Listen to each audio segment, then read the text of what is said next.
Hey y'all, this is Dee. And this is Shelby, and we're from Bitch Please. Welcome back to another episode. Yay. I'm not going to stop counting because I do not remember. I'm pretty sure we're at like 24. I think we're at like 24. Y'all know the numbers. We're here. We're here. We're here. Before we get started today, how are your screws? They're all right. Yep. How's your screws? Yep. All right. So, cool. Moving next topic. Anyways. So today we're talking about a little bit of a heavier subject. Mm-hmm. We are discussing grief. Grief. And it is not necessary for people who have, it's not just for people who have passed. It's also for people that you may have had to grieve a relationship, a friendship, a job, I guess. I've never really felt grief for a job that I left. But, you know, the different types of grief and how we manage those and how we move about those and all that good stuff. Yeah. So I just spit on my whole lip. Love that. Love that for us. Love that. Grief. Let's first of all, let's shout out Tiana. Oh yeah. Shout out to you, Tiana, for giving us this we appreciate you. This topic recommendation. Yeah. I was trying to think of the word. I couldn't get the words together. That's all right. But yeah. Shout out to you, girl. Thanks, girl. Thank you for the this is a great topic. Absolutely. So, well, I mean, when the topic was presented, I immediately thought of my sister, but I also thought about grieving the loss of old parts of me and like, you know, grieving my divorce and you know, just kind of things that have happened in my life, because grief to me wasn't just about like my sister passing. You know, I feel like that was the heaviest grief for me. But also, you know, grieving is a way to, for me, especially like during my divorce and after and all of that, and you know, it was a way to heal, and it was pretty therapeutic, but it was ugly. Grief for me was ugly. Anytime I've grieved, it's been very ugly. Yeah, I mean, going through a whole healing process as you're also grieving is difficult. Yeah, it's very difficult. Yeah. So it's understandable that it was a hard process. It is a hard process. So I mean, yeah. So the first thing I thought of was my sister. So I lost my sister when I was about like 18 or 19 years old. She had lupus, and she was 26, I believe. And she had a heart attack. So she had systemic lupus, and she had a heart attack, and she died super young, and it was very unexpected. I mean, we knew she was sick, but she wasn't telling everybody everything, and so it was super unexpected. And I think, like, I was even talking to somebody the other day, because they too had lost a sibling, and it was like, you know, we were talking about it, and we were like, they said to me, they were like, oh, I'm really sorry that happened to you. And I'm like, oh, I'm really sorry that happened to you too. And like, you know, we just both responded like, it's okay. You know, because like, what are you supposed to say? Yeah. What do you say to that? Yeah. Like, you know, God, it sucks. Yeah. But like, no, you don't. You just say, it's okay. Yeah. Like, there's not really a good response for that. Yeah, it's not. No. But grief, I don't know. Grieving her was... it's still one of the hardest things. How do you feel like in processing, you know, the passing of your sister? How did you go through like stages of grief? Like, I did. It was a lot of denial. Actually, this was back when I was drinking. So when I found out that day, it was like early in the morning, and I got blackout drunk for 3 days until it was time for me to go down to Florida, because I was living in Savannah at the time. And it was time for me to go down to Florida to go to the funeral, which then I also proceeded to drink. But it was a lot of denial. It was a lot of, you know, you have the 4 stages of grief. So the 4 stages of grief, 4 stages of grief is anger, bargaining, denial, and depression. So, yeah, I mean, I started off, I was super angry, super upset, angry at the whole world, which is one of the main reasons why I was drinking so much, besides the fact that I was an alcoholic, but let's just be real. But I did the bargaining. I didn't really do the denial. I just kind of went from bargaining to acceptance. But I just remember wanting to call her all the time. Like for whatever, anything, yeah, you know, and I would I would be like, you know, I would pray and be like, you know, God, like, just want to hear her one more time, even if it's in a dream. Just let me hear her one more time. I don't care. Sorry if I cried, guys. But yeah, I just wanted to call her. I mean, that was our big sister, and she was always there for anything that you needed. But it's crazy when you have sudden death, in the family. Like, I don't know. I haven't had somebody like in my family where you knew they were going to die sort of deal. Mm-hmm. Everything's just been sort of sudden. Mm-hmm. And very abrupt. Mm-hmm. So it was just a very wild experience. But grieving was healing, and it's still healing today, because even though I've gotten to that acceptance point, I still cry about it. I still miss her. There are some days where it's like stronger than others, where I'm like, I just want to call her and talk to her. So when that happens, I tend to, instead of what I used to do, which was isolate and just kind of stay in and, mm-hmm. Become a little hermit, I just call my other sisters. Because I have my other sisters, so, but grieving like a death sucks. Grieving a death is rough. Yeah. Because you just don't have the ability to reach out to that person again. Exactly. And depending on,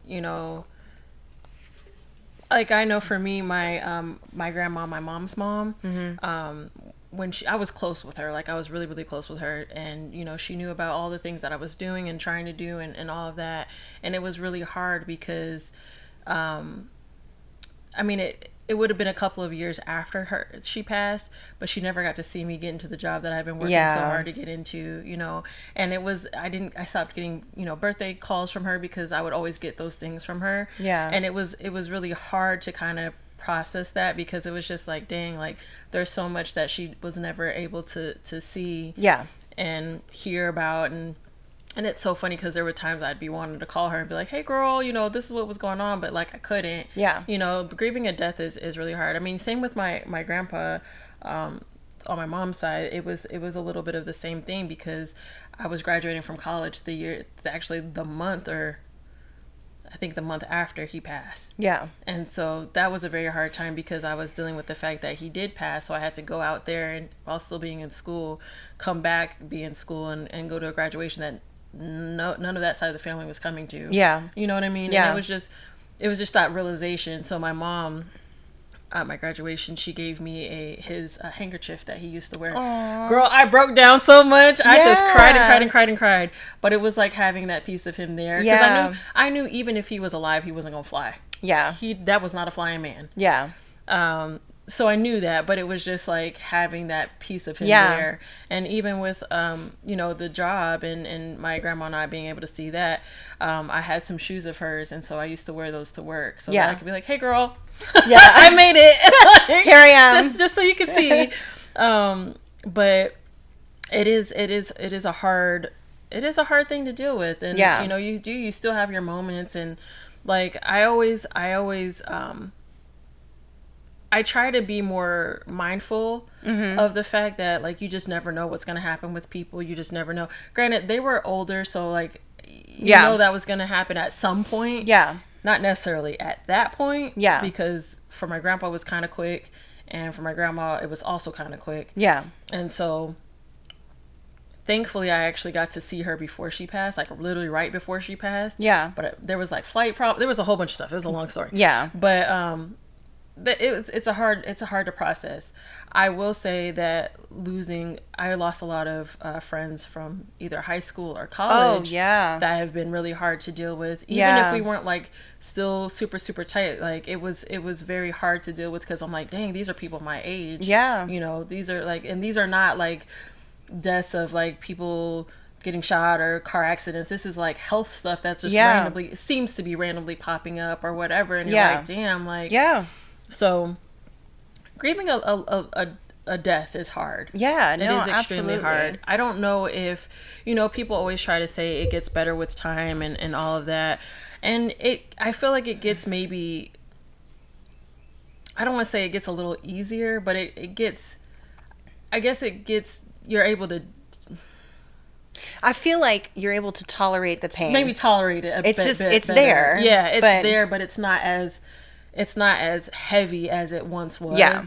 but I don't think you ever 100%. Really like get past it. Yeah. You know what I mean? Because my grandmother, she lost her sister when she was 18, and my grandmother's 70, and she still to this day like cries about it. So that pain doesn't go away. I just think we are able to bear the burden of it. Yeah. You know? Yeah. No, I agree. And hang on to it. You know what other good, like, so I don't know. You were here for Pulse? I lived, yeah, I was. You here. lived here, right? Yeah. So that's another thing that I was thinking about is like, I grieved that, even though I wasn't directly involved with it, but like a hit to a community. You know what I mean? Like that was fucking wild to me. Like I grieved so hard for that because y'all know I'm pansexual. I like men, women. I like everybody. I will love all of you. But you know, when that happened, I grieved for my community because it was wild. Same thing during COVID and watching all of the police brutality and everything else. I was grieving. Yeah. Like Pulse was a little bit hard for me because I used to go to Pulse. Same. I was there religiously. I used to go a lot, and so like to see and just having been in that building, knowing how small it is and there's no exits for real. That just, it messed with me because I was just like, dang, like, those people were stuck. Yeah. You know? They were stuck. And so I understand where you're coming from on that because I felt the same. Yeah. And it was so interesting because I hadn't been in a really long time and I had stopped going by that point. But at my other job, there was people there that used to go. Yeah. And they didn't make it back. Yeah. You know? Yeah. So it was just it's very interesting. Yeah, no, I mean, it's very sad. And I didn't have anybody directly involved in Pulse that was murdered or injured or anything. But it was just the grieving of the whole community in general. Because the LGBTQ community is so beautiful and so accepting and so loving. And, you know, and to have somebody, one single person take an action to that entire community, as well as harm people bodily and physically while doing so. It was soul crushing. No, yeah, absolutely. It was soul crushing. It was, that was a wild time. That was wild. That was a very wild time. I mean, I was like depressed. Yeah. I was super depressed and super, you know, and that took me a while to grieve, you know, but I kind of love, like, I think it's cool to see, like, you have these big things happen in your life, right? Like my sister passing and, you know, Pulse, or, you know, the fact that I got a divorce, you know, that's another thing. Grieving a divorce, that sucks, man, because you thought, sorry, I'm gonna shift gears real quick. We're gonna talk about all types of grieving. Because you get a divorce, and because you go into a marriage thinking this is it, this is the person for my life, like this is the one I'm gonna be with, this is the one I'm gonna build with, this is the one that I want to, you know, grow old with, and you picture those things, and for it to end, that's a whole different beast of grief, bro. Yeah. Like, it's just a whole different beast of grief. I remember, like, on my day, the night before I was supposed to go to the courthouse and everything would be finalized, I broke down in my shower, man. I was just in there for, like, until the water was running cold. I was just lost it. I lost it because I was, like, grieving the loss of this idea, because it hadn't even happened, but it was the idea of what my future would have looked like with this person and what we wanted to build. So that's just wild in itself. But anyway, sorry, I digress. But the whole thing is, like, when you have these moments of, like, loss and grief and all of this, and then you come out and you can watch, like, for instance, Pulse, the community came together. Yeah. Beautiful things come from loss sometimes. Yeah. You know, and from grieving, community came together. You know, my divorce, I had people who surrounded me and loved me and showed up and supported and were there. You know, I also realized who wouldn't come and support me. You know what I mean? And that was a whole thing that I had to realize. You know, the loss of my sister, my family got together. We got tighter. Me and my sisters got tighter. Like, you know, we you know, came together. Yeah. So out of, like, grief and loss and all of that, yes, is it painful? Is it hurtful? Yeah, but also, like, it kind of... It's so... One of my tattoos actually says there's beauty in life and death. Mm-hmm. And a lot of people feel some type of way about it when I say it. Yeah. And I try not to offend anybody because I'm not trying to be like, no, it's beautiful when people die. I'm not saying that. Yeah. But there, like what you're saying, there's some good things that end up coming of a loss. Absolutely. also, depending on how the loss was, it may have been a beautiful thing in itself, because depending on what you believe and whatever, like if you believe that they're going to a better place, then you believe that. But it also, if they were suffering, exactly, they're not suffering more. Exactly. And that's beautiful in itself. Yeah. And so it's like, it's just the way that you think about life and death. And, absolutely. And all of that. And I think, especially over the last few years, I think probably since I started working where we're working, my perspective on death has changed a lot. Immensely. It has changed a lot. And not necessarily in a bad way, but just in a way that I can like manage better. Yeah. Because I still have my days, don't get me wrong, but it helps me process, some of those things. Like when my other grandma passed, and processing that, I was sad and I was grieving that, but I was also trying to make sure that I was there for everybody else. Absolutely. Because I know their experience was much different. Yeah. And so it hit them a little bit harder. Yeah. And you just, everybody grieves in their own way, which is, some people act out and some people, cry a few tears and then they move about their day. Yeah. It really just depends. Yeah. I think that our job has definitely changed, like, my perspective on, not that I had any sort of bad perspective at all when it came to death. I always thought it was just unfair because a lot of them were very sudden. Right. Like I also lost my uncle and my cousin to murder-suicide. So that was another big one that happened in our family, and it was but there's like that, when it comes to loss, like there's that hole. It is a hole, especially if it's a parent. Mm-hmm. Like that's got to be hard. That's got to be really hard. Yeah. And so I say that to say, I don't know if we were recording or whatever, but if you want to keep it in, you can keep it in. I'm going to keep that part in.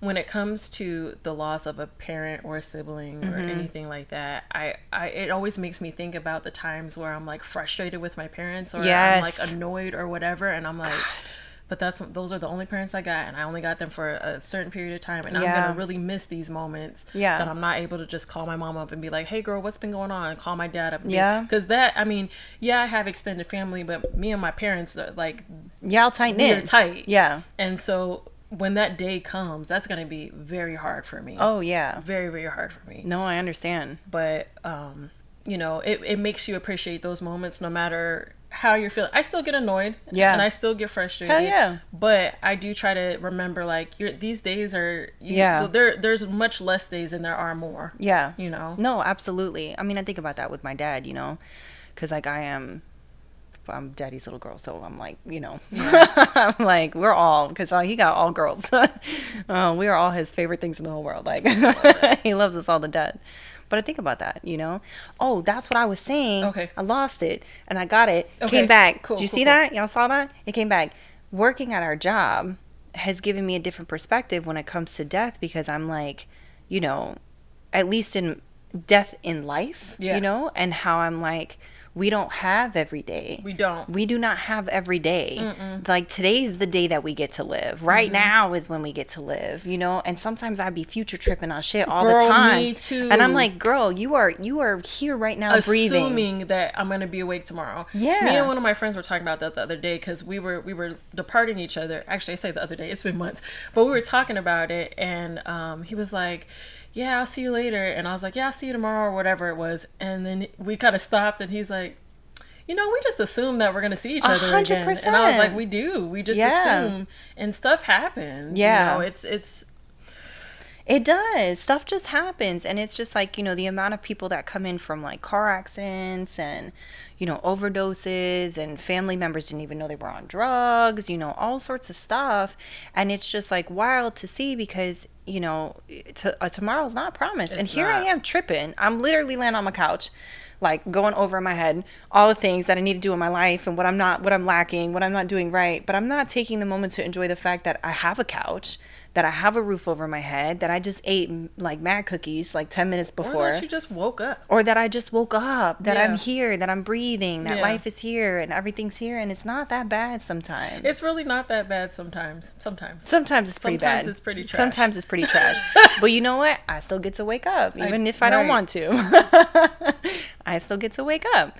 So it's just, it's given me a different perspective on life in general, and just the amount of death that has been in my life, because not only did I see, you know, family members pass, but when I got sober, I saw a lot of people who couldn't stay sober pass, and they would go back and they would go drink and, you know, drink too much and die, you know, from alcohol poisoning, or they would go back and they would do drugs and they would do too much and they would OD. You know, and it's just crazy to see that happen, because I'm like, you know, damn, like I'm doing this right now. I'm like, you know, do it with me, you know, do it so that you can be here and you can wake up the next day. And like, I always remember, because there was a time in my life where I could have died on several fucking occasions. I could have been one of those people that are on, and I think about that shit. I could have been one of the people that were on my table, you know, at my job. I could have been that person. I always think about that. And here I am today. For some odd reason, the universe decided to bless me with some breath today. So I'm like, cool. Yeah. I'll take it. No, that's very true. Yeah. That is very, very true. I'll take it. Because I find that a lot happening. Because I'm like, dang, this could have been me. Like, there was a girl that we got that had the same health stuff that I had. Yeah. Younger than me, same health stuff. And I was like, I remember doing that because I did the case. Yeah. And I remember afterwards having to just take a minute. Yeah. And I remember I was talking to one of our coworkers, and I was just like, that could have been me. And she was like, why would you say that? I was like, literally, like everything homegirl had, I have going on currently. Yeah. Like that could have been me. And she was just like, yeah, but you know, it's not, and you're here and da da da da. But it's just like the perspective of like, damn. Yeah. I gotta really like just be appreciative for what I have. Yeah. And not be so focused on like future or things. That easier said than done. Way easier 100%. Said than done. My mind still is like, but the future. Yeah, what because if this? What if that? As soon as we're done with this, I'm probably gonna start future tripping. Because this is what I do. Overthinking. It's just how my brain operates. I overthink so much, and it's sad. It is sad. And I know I overthink, and I know when I'm overthinking, and I'm like, girl, stop. And I can't help it. I'm worried about stuff with people that, you know what I mean? Like, I've had, it's so weird, because the other day I was actually thinking about somebody that I used to be super, super close to. Yeah. And we like fell out. Yeah. And I was like, damn, like, I hope they're okay. Yeah. Like, I hope they're good. You know, and it's just stuff like that. You're just like, damn. Yeah. They're still around. I just don't talk to them, and they don't talk to me because we fell out. Yeah, but then again, that's another grieving the loss of a friendship, you know? And there's so many different levels of grief. Like, I mean, grieving, you know, like you said in the beginning, friends, grieving pets. Like, I've seen some people who like really just go off the deep end from losing pets. And like, because I was a vet tech before I do what I do now, but like you see that happening, and it's just like grief comes in all forms and sizes, man. Really well, sad. Some people, like with their pets, like those are their babies. You know what I mean? Like those are their babies. So like, especially those that don't have children, right? You know, or can't have children or whatever, like those are their babies. So they, you know, they grieve the same way they would a child. Yeah. One of the things that helped me with my grief, because when I lost my sister, and I've lost these family members, and I've seen, you know, friends and family die or whatever, and you know, one of the things that helped me, because when that was happening, when my sister died, I was drinking, so I heavily drank. I drank a lot. And I mean, I'm talking about like all day, like all day. You did not catch me not drunk. And I did that for a couple years. And then one of the things that helped me once I got sober was going to therapy. Get yourself a grief counselor.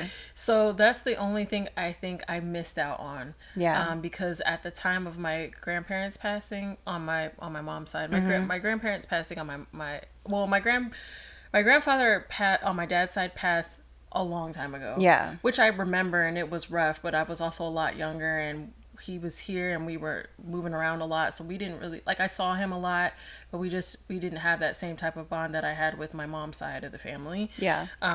My grandma, when she passed, my dad's mom, I was still in therapy, so I was able to talk that out. Yeah. But with my mom's side of the family, I didn't get to talk that out. I just had to try to make it work, because I hadn't started therapy yet. I hadn't even thought about going to therapy yet. And by the time I had started going to therapy, we were discussing a whole bunch of other stuff before we even could get there, and I moved. So, but therapy is a good tool to get some help.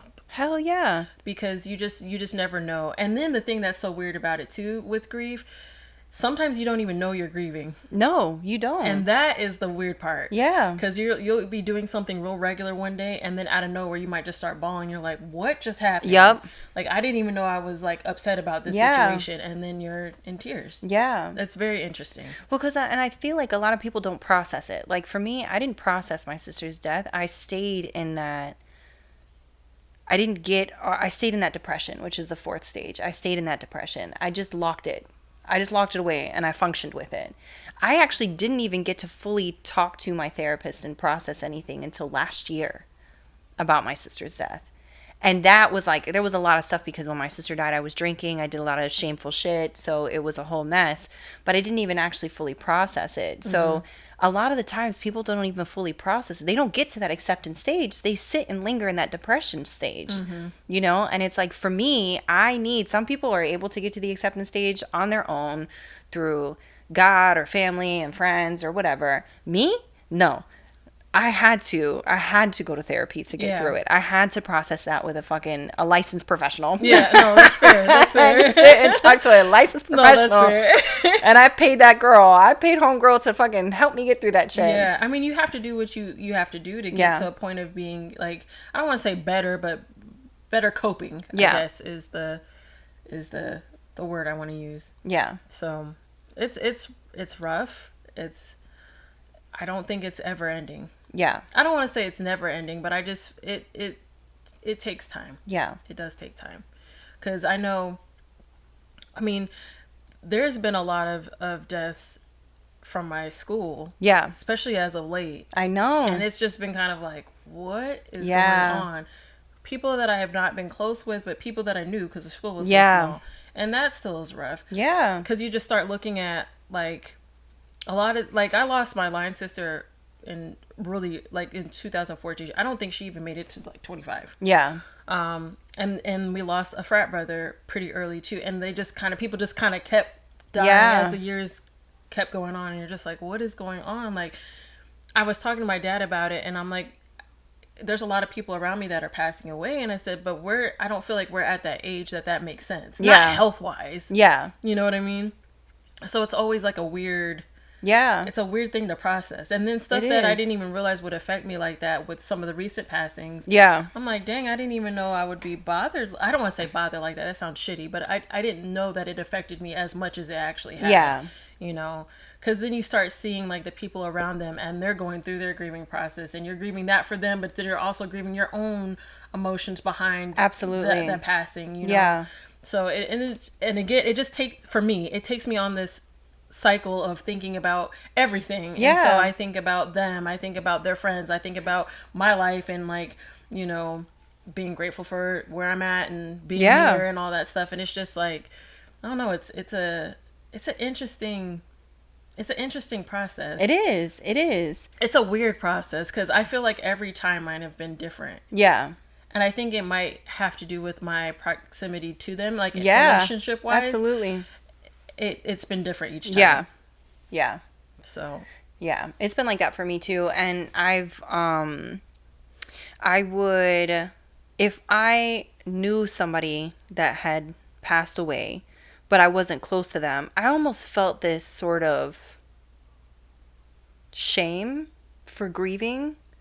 Like I was, and I don't know if anybody else is going to relate to this, but like, almost me grieving over them was taking away from their family. It was very silly what was going on in my head. So I wouldn't process it. I would try not just to be like, well, I know them, but it's not, I'm not close to them. So I shouldn't be feeling this way sort of deal, which is absolutely not true. Right. Like even if you don't really know the person, you can grieve with that family because the situation is just sad. Yeah. Because the situation is just sad. There's, like I said, different levels of grief. You can just grieve with that family. Yeah. Indirectly, you know, show some support and however you can, but like it's okay to grieve if you find something sad and you need to grieve over that, you know? I agree. Even if you're not directly affected. I agree. You know, when everything came out, that was another thing, when everything came out during COVID, and I mentioned that as like that's just when shit started really being recorded. and going off what, George Floyd and all of that, and everything started to be recorded, and people started to put more stuff out there, and then, with the protests and everything else, when I tell you, I stayed home and I grieved for those fucking families. Yeah. I would have panic attacks. I would have all sorts of shit. I mean, I was, left and right trying to donate to whatever fucking GoFundMe was out there for whoever needed it at the time. You know what I mean? But it was just like, I felt at that time like that whole, well, I don't understand why I'm grieving this when I don't know them. You know what I mean? I don't know them. But and during that time is when I was processing, like, girl, you can grieve for these families. This is a fucked up situation. Absolutely. This is fucked and it's fucking terrible, and you are allowed to feel helpless, and you are allowed to feel like you can't do anything about it, and there's nothing that you can do, and you're allowed to fucking grieve with these people. Yep. Because it was, highly publicized and violent and all sorts of shit. Every single one that I watched, because your news feed was flooded. Instagram was flooded. That was what was tough during COVID, because I felt like even though I wasn't at home, like being pretty much locked in for the most of the time outside of going to work. Yeah. You're just inundated with all of this shit. And you know, the way your algorithm works, you're going to just keep seeing the same shit over and over again. That was hard. Yes. It was very hard to watch a lot of that stuff. Oh, absolutely. For a bunch of reasons. Yeah. Which I won't get into. That'll take me on a whole different tangent. But it was hard to watch, and like you, I was trying to figure out, like, how can I be helpful, but also, like, how can I process all of this? And honestly, I don't feel like I have fully processed all of it, because it's still happening. Yeah. And it's still going. Yeah. And so it's just like, you don't get a chance to. Once you get a chance to kind of get over one thing, another thing happens, and you're like, 100%. Fuck, we're here again. And then it's just like a never-ending cycle. So I don't necessarily feel like I've been able to kind of get past some of that, but that was a difficult time, just because it was so much on top of a bunch of people dying from COVID. Millions of people dying from COVID. That was rough. Yeah, I don't know. I mean, there's just everybody grieves differently in different ways. And it's okay to grieve situations that you're not directly involved in. It's okay to grieve terrible things that you see, when I would watch those protests, the amount of fucking police brutality during those protests, not just against, Black people, but just anybody that was involved. Yeah, just people out there in general. Like, there was one, I don't even want to say it, because it's just, you have to grieve those things because you're watching this, and it's hard to see that, because granted, we see the aftermath, right? We see it just when they're on our table, right? But we don't always get to see what leads up to that shit, right? You know what I mean? And I think maybe our perceptives would change a little bit more if we said, like, I think not our perceptions. Perception. Thank you. Not our perception, but I think we wouldn't be able to compartmentalize as much. If we got the whole story.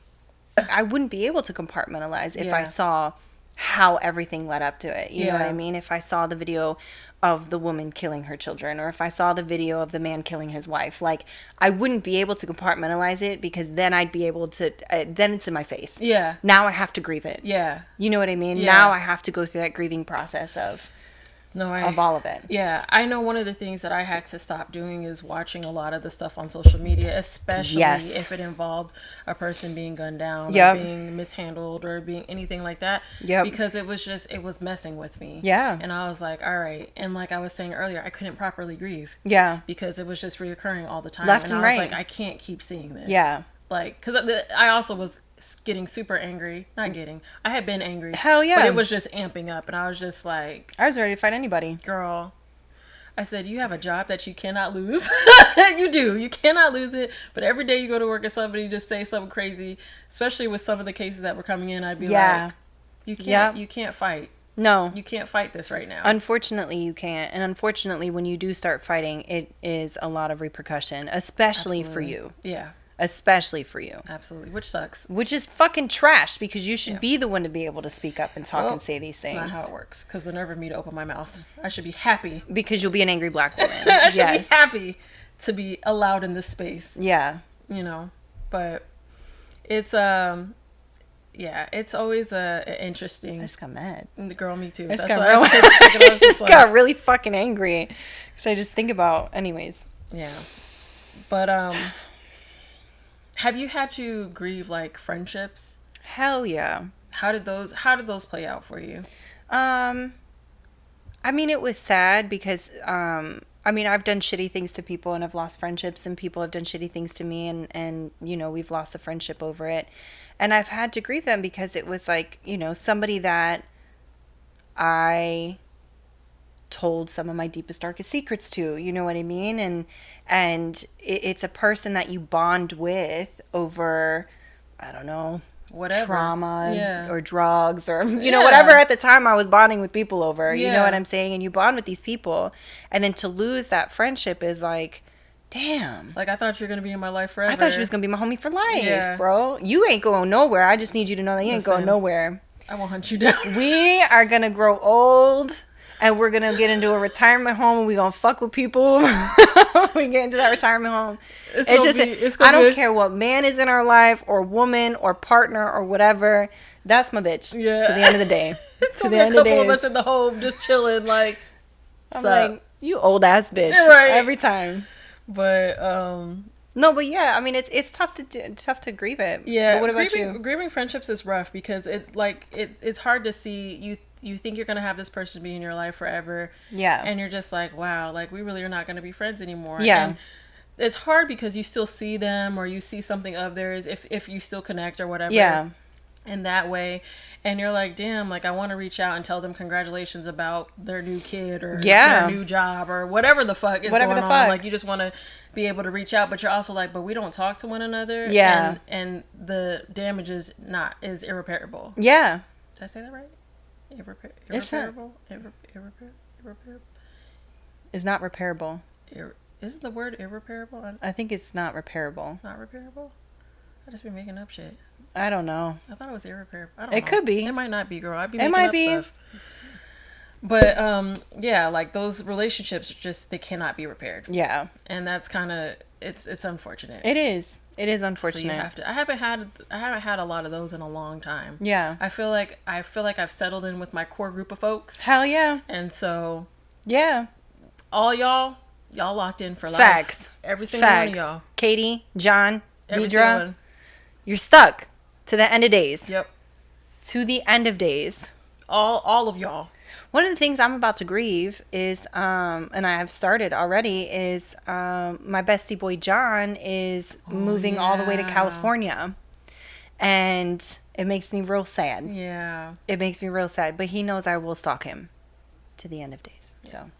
It's like a happy sad. Like I am. It's like a bittersweet, but also like, why are you leaving me? Yeah. I know I'm happy for you. Yay. But please don't leave me. Yeah. No, I get that. But, okay, so on a lighter note, because we've talked a lot about grieving and death of friendships and such. Yeah. So before we go, we want to end off on a little jokey joke or a little laughter, something lighthearted and fun. Yeah. So I don't know how many of you follow my personal Insta, but I posted this thing that Shelby sent me. I will add the video in the video. But the girl's talking about people wanting to talk to her and get to know her and all this stuff and how they think she's so fine and all this other stuff, but they don't realize how weird she is. Yep. And she's pretty much goes on to talk about her collecting rocks and anywhere she goes and all of that. And that led to it was asked by a listener what our weird is. Yes. So we're going to share that with you guys, what our weird is. I have a lot of weirds. Yes. So you go ahead. One of my weirds is I collect skulls. Not like human skulls or animal skulls or anything like that, but anything that might be skull anything. I was like, you hold Jeffrey Dahmer over No. Like I have like my mom sent me, well, I can't say what that is, but it's a skull head thing that I collect. She got me 2 of them. I have friends. Vanessa sent me 2 little skull heads she got when she was out of the country somewhere. Mm-hmm. I just collect them. I have a big rhinestone one. I have a bag that's a skull. I just collect all types of skull things. I have always loved skulls and skeletons and things like that. I used to have shoes that were skulls and skeletons, belts. You know, it's just one of my weirds. Yeah. I love them. I think they're so cool. And they're not demonic or anything like that. I don't know why people always assume that it's me being like of the devil. It's not. It's just everybody has one. Yeah. I think they're cool. Yeah. You know? Yeah. And I just think they look nice. Some of them look really nice. They do. They're really pretty. I like them. And I have a snow globe that I bought from Home Goods that's of I was there. It's a big old skull head, and you shake it, and it's got like little glitter, and then around the base is a bunch of skulls. It's really pretty. I get so excited. Really pretty. I share it with everybody. I'm like, oh, I have this bag. I have this. I have that. That's one of my weirds. It is one of your weirds. I love it though. Mm-hmm. I do. It makes me happy. I love that. What's one of your weirds? I have a lot of facts about shit, and I will talk about them whenever I can. So we were watching this movie called Beekeeper, and did not go in looking at a trailer or reading what it was about. So I legit thought it was about a beekeeper. I thought it was gonna be like hella humble and like sweet or something. It was not. It was very much like action packed, crazy vigilante type shit, right? Twists and turns. Anyways, the fact of the matter was a bee popped up on the thing because the guy was a beekeeper or whatever. And I just started spewing off facts about bees. I said, did you know? And you know. You didn't know. And if I ever start, did you know? I'm about to hit you with some fucking facts, bro, because I research the fuck out of like insects, and like that's one of my weirds, and I don't like them. I don't like bugs, and that is the reason why I research them so much, because I want to know how to kill them, keep them away from my house, what they do, where they stay, who their fam is, who their cousin is. Like, I want to know all the shit. So I just be knowing some facts, man. Yeah. I know some random shit. And I sing. I make up songs to everything. I do that.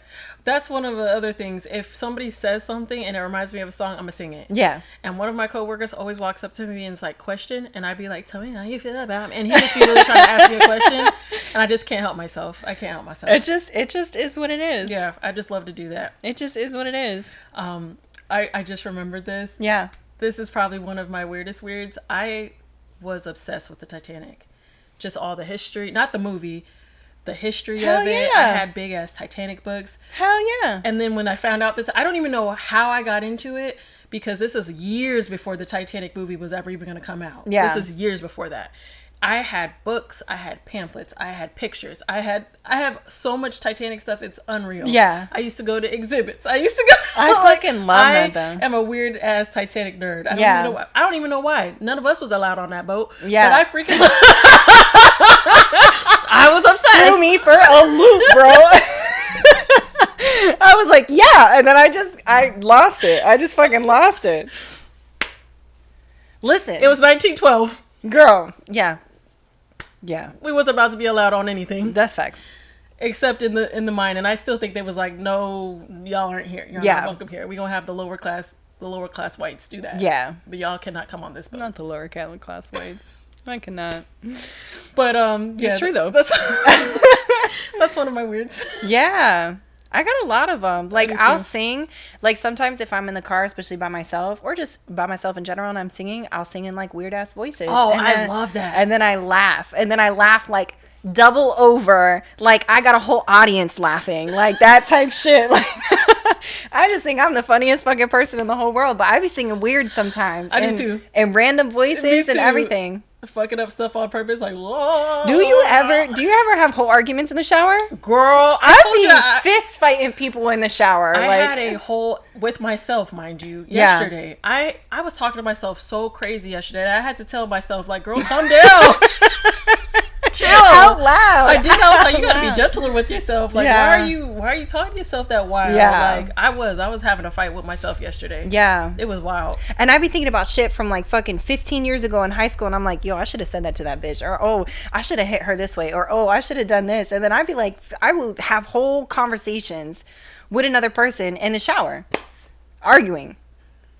Or like future, like if I feel like I'm nervous about having a conversation, I will plan and have the whole conversation with myself in the shower. I'm like, well, if they say this is what I'm gonna fucking say back. And if they say this, I'm gonna say this back. And if this happens, I'm done. I'm not doing it. Yo, I be bugging sometimes. I really do. Listen, I'm bugging sometimes. That one right there has gotten me into so much trouble. Yeah, I tell myself to shut up all the time. I have to, because every single conversation I have thought I was gonna have with somebody, it don't ever it's happen. It's always been fine.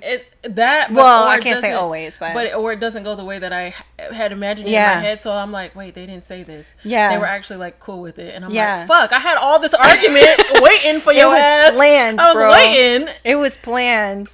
I had checklists. I had points. I had more I wanted to get out. And super side note, but kind of related. Yeah, I saw this video on, I think, TikTok, and it's this lady. She comes in and she's like pissed about something that was done wrong. Yeah, and she's like, I want my money back. Da da da da. And the lady's like, okay, yeah, no big deal. And she like gives it back. She's like, here you go, ma'am. Have a nice day. And then the lady's like, and she's like, did you want to give it more of a little fight? And she's like, yeah, could we do that, please? And so they go into this whole little scene of having a argument about it. And then she was finally like, do you feel better? She's like, yeah, I do. Thank you so much. And she's like, you have a wonderful day. I love that. I love that. Yeah, she went in with this mindset of like, I'm going to do this. And they're going to fight me back. Yeah, and then it like, doesn't no happen. Problem. Here you go. And she was like, wait. Wait. That's my weird though. Yeah, I have a lot of weirds, honestly. And it's a miracle that y'all be around. Because I live for that shit, because you and I do it simultaneously now. Listen, and the more comfortable I get with the person, the weirder shit gets. Yeah. The weirder shit gets. Absolutely. Absolutely. So while I was sitting there watching the fucking beekeeper, he turns around and he's like, you're weird. And I was like, you have no idea. Like, you buckle up, buttercup, because this shit about to get real wild. You don't even know yet. You have no idea. I have been called weird so many times in my life, and I'm just like, yeah, no, I it is. It is what it is. It welcome or bye. Hang out. Whatever you choose. Have a good time. Have a good time. You know what is also weird? I don't know if you want to end on this or not, but is the fact that Dee and I went out the other night. I think we talked about this in the last episode. I was like, where did we go? And I guess we didn't realize that we say the same thing at the same time. A lot. We didn't realize that. And one of our listeners was there, and she was like, wow, y'all really do that in real life. In person, she's like, it's really weird in person. We're like, yeah. Literally at the same time. Didn't even know that was a fucking thing. Yeah. That's our combined weird together. That's our combined weird. For sure. For sure. Well. All right, bitch. Love that. Well, thanks, guys, for tuning in to another episode. Hopefully that last part didn't get you down. Yeah. If you made it this far. Hopefully you did. Hopefully you did. It's a good time. It's not that long of an episode, so hopefully you made it through. Yes. But we will be back next week with some new topics. Hell yeah. And some new things to discuss. All the things. Follow us on our YouTube. Subscribe, like, all that stuff. Share. Yes. TikToks and Instagrams. All of that good shit. And whatnot. Do you have anything else? No, we just there's a possibility of a couple guests coming up. Yes. But stay tuned for that, and we still have everything for the possible live in the works as well. So if that's something that y'all are interested in, and you want to see us the unedited raw version of the shit that we say, which is there's a lot. Please don't cancel us. Please. But that's gonna happen too. So thanks for being here with us. We love you guys, and we appreciate all the support. Bye.